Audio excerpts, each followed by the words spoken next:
Снежный ком проблем. Улицы областного центра буквально завалены снегом. Интенсивность уборки, по мнению карагандинцев, оставляет желать лучшего. Почему так происходит, разбирался наш корреспондент. После обильного снегопада внушительных размеров покров лежит на центральных улицах Караганды. Чего уж говорить о том, как замело другие проезжие части и дворы. Возмущаются горожане. На дорогах заторы, а водители увеличили расход бензина, чтобы пробраться через снег. Проблемы с дорогами есть, их действительно очень плохо чистят. За счет того, что машина высокая, только так работаем. Ладно, здесь в центре. Проедьте вон на Федоровку, Михайловку, там невозможно даже ездить. По словам представителей городского акимата, снег с улиц интенсивно вывозят. Работы идут в соответствии с графиком. На местах работают более 100 человек и 130 единиц спецтехники. За день вывозят до 10 тысяч кубометров снега.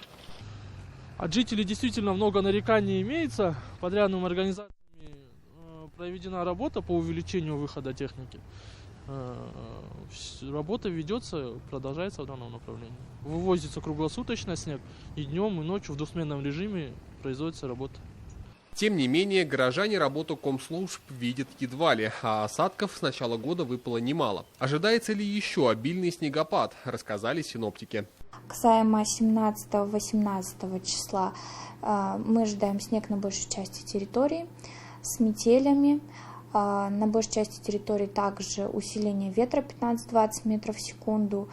И местами это на севере и востоке области 23-28 метров в секунду и до 30. Карагандинцы рассчитывают, что коммунальные службы как можно быстрее очистят дворы и улицы. А пока заваленных снегом районов в городе остается немало. Алексей Кочемасов, Еркеулан Тойболдин, Аман Хамид, телеканал СРРК.